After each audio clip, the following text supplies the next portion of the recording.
படத்தில் இனிமேல் நடிக்க மாட்டேன். போதைப் பொருள் விவகாரம் பரபரப்பு அறிக்கை வெளியிட்ட அமீர். போதைப் பொருள் கடத்தல் சம்பவத்தில் மூளையாக செயல்பட்ட பிரபல தயாரிப்பாளரும் அரசியல்வாதியுமான ஜாஃபர் சாதிக் கைது செய்யப்பட்டுள்ள நிலையில் தற்போது இயக்குனர் அமீர் பரபரப்பு அறிக்கை ஒன்றை வெளியிட்டுள்ளார். சுமார் 2000 கோடி ரூபாய் மதிப்புள்ள போதைப் பொருள் கடத்தலுக்கு மூளையாக செயல்பட்ட தமிழகத்தைச் சேர்ந்த 3 பேரை போலீசார் கைது செய்துள்ள நிலையில் இவர்களில் ஒருவர் தமிழ் திரைப்பட தயாரிப்பாளரும் திமுக கட்சி நிர்வாகிகளில் ஒருவராக இருந்த ஜாஃபர் சாதிக் என்பது தெரியவந்தது. தன்னுடைய சகோதரர்கள் மைதீன் மற்றும் சலீம் ஆகியோருடன் இணைந்து குழந்தைகளின் ஊட்டச்சத்து மாவு மசாலா பொருட்களில் அடைத்து இந்த சமூக விரோத வேலையில் ஈடுபட்டு வந்துள்ளனர்.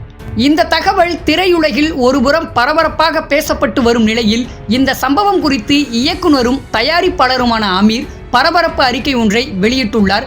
அவர் வெளியிட்டுள்ள அறிக்கையில், மரியாதைக்குரிய பத்திரிகை, தொலைக்காட்சி, வலைத்தள, வலைஒலி, வானொலி, பண்பொலை மற்றும் அனைத்து ஊடக நண்பர்களுக்கும் வணக்கம். கடந்த 2 நாட்களாக எனது இறைவன் மிகப்பெரியவன் திரைப்படத்தின் தயாரிப்பாளர் ஜாஃபர் அவர்கள் குறித்து வரும் செய்திகள் அனைத்தும் எனக்கு அதிர்ச்சி அளிக்கிறது. கடந்த 22ஆம் தேதி நான் இறைவன் மிகப்பெரியவன் திரைப்படத்தின் இறுதிக்கட்ட படப்பிடிப்பில் இருந்தபோது திடீரென படப்பிடிப்பு நிறுத்தப்பட்டது.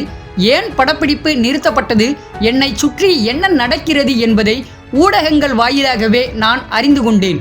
உண்மை எதுவென்று இப்போது வரை எனக்கு தெரியவில்லை.